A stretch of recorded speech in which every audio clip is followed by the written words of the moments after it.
hii tiba itakusaidia. Baadhi ya watu wengi wamejiuliza Dr. Talemwa ni nani? Baadhi ya watu wengi wamejiuliza Dr. Talemwa ni nani? Nimeamua kujitoa mbele yenu ili mjue Dr. Talemwa ni nani. Leo hii nataka niwaletee somo kuhusika na pete ya hii ambao ni ya Jebalbal. Hili nyingine Amon, ingine Naikagaleta, ingine Hajira Mvumvum, ingine ni ya Oshun. Na nitakuja kuolesheni mbinu gani ambao Oshun inafanya kazi, mbinu gani ambao Jebalbal inafanya kazi, mbinu gani ambao hizi vifaa zinafanya kazi. Kile ambacho nitawafunza la kwanza watazamaji wangu, msione mtu akihesabu miela zake mnasema sijui amefanya nini, amefanya nini. Hizi ni dolari ambao zimeletwa na vifaa zetu. Mali nipo hapa saizi. Nataka niwalete somo moja, tena somo mjarabu. Hizi vitu zinaleta hela. Usiwe hapo uteseke, kufe maskini, hauna chochote la kufanya, hauna mbele wala nyuma. Ukijua kila mtu ambaye anatajirika mpaka atoe kafara ya binadamu, mpaka atoe kafara ya mzazi, hizo zote hazipo. Kafara hipo na watu hawajui kafara ni nini. Kafara hipo lakini watu wengi hawajui kafara ni nini. Ukitaka kufanya kafara, inalingana unafanya kafara kwa malengo gani. Unafanya kafara juu ya nini? Tupo na utajiri ambao zinafanywa kafara, lakini isiwe kafara ya binadamu. Kwa wale watu ambao wapo tayari, na wakaribisha kwenye grupu zangu za WhatsApp ya watu ambao wanataka kujiunga na moyo wa kwanza ya utajiri, moyo ya kwanza ya utajiri ya mafanikio. Usipokuwa na moyo na nia ya kutafuta utajiri, huwezi kaipata. Utajiri kuipata ni mtihani. Utajiri kuipata inabidi ujitume. Utajiri kuipata inabidi ujitume. Tukisoma kwenye Biblia inasema, Isaya kuanzia 4 mpaka 3 mpaka 4 inasema, nitakupa hazina za giza na mali zilizofichwa. Mbona Biblia ikatafsiri mali zilizofichwa? Mali ni kitu ambacho haiwezi kupatikana kwa rahisi. Mali ni kitu ambacho huwezi kaiona pale na uipate. Mali ni kitu ile ingine ambao inatafutwa kwa jasho.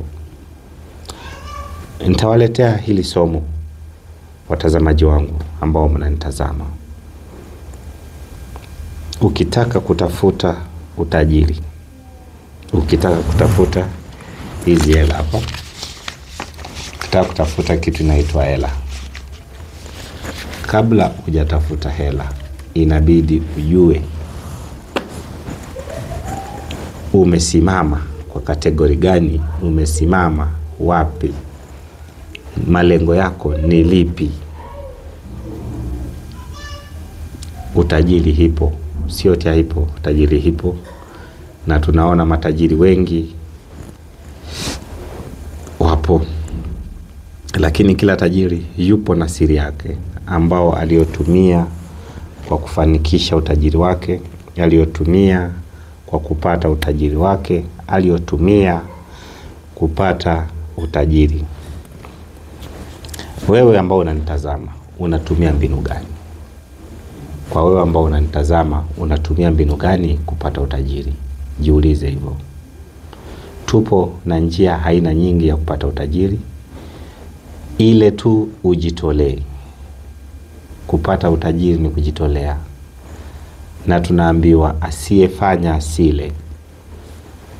Na bidii yako ndio itafanya uondoke katika umaskini. Bidii yako ndio itafanya uondoke katika mateso. Bidii yako ndio itafanya uwe mtu ambao anaonekana kwa watu wengine. Utajiri hipo na siri kubwa. Ukija katika ofisi zangu, nitakufunza mwanzo kabla sija kukabidhi chochote. Nitakufunza mwanzo kabla sija kuelekeza mbinu gani ambayo utatumia. Kitu cha muhimu, unapaswa kujua mizimu za kwenyu. Sisi wa Afrika tumesahau mizimu za kwetu.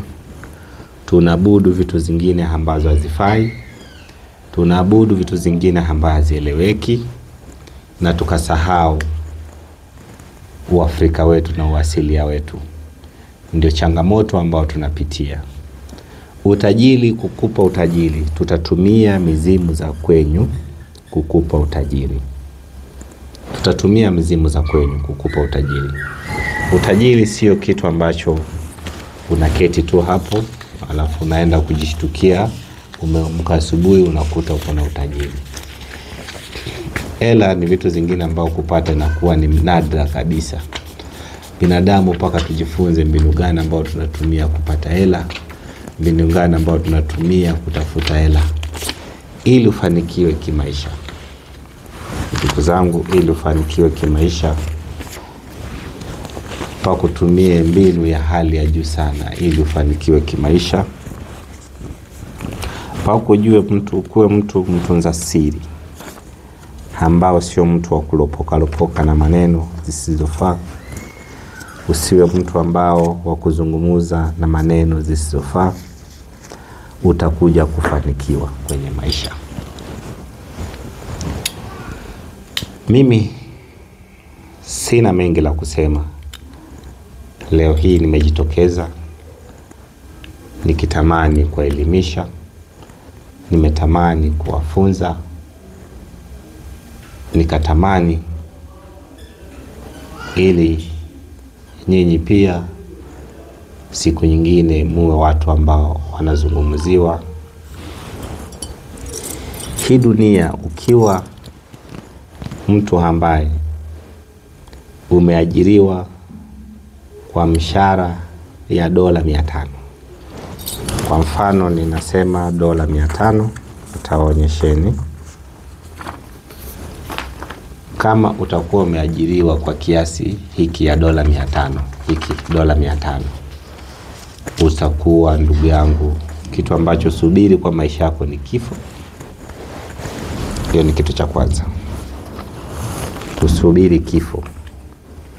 Kingine, usitarajie kufanikiwa. Na usiwe daraja ya kufanya watu wengine wanatajirika na unabaki kwa maskini. Usiwe njia ya kuvuka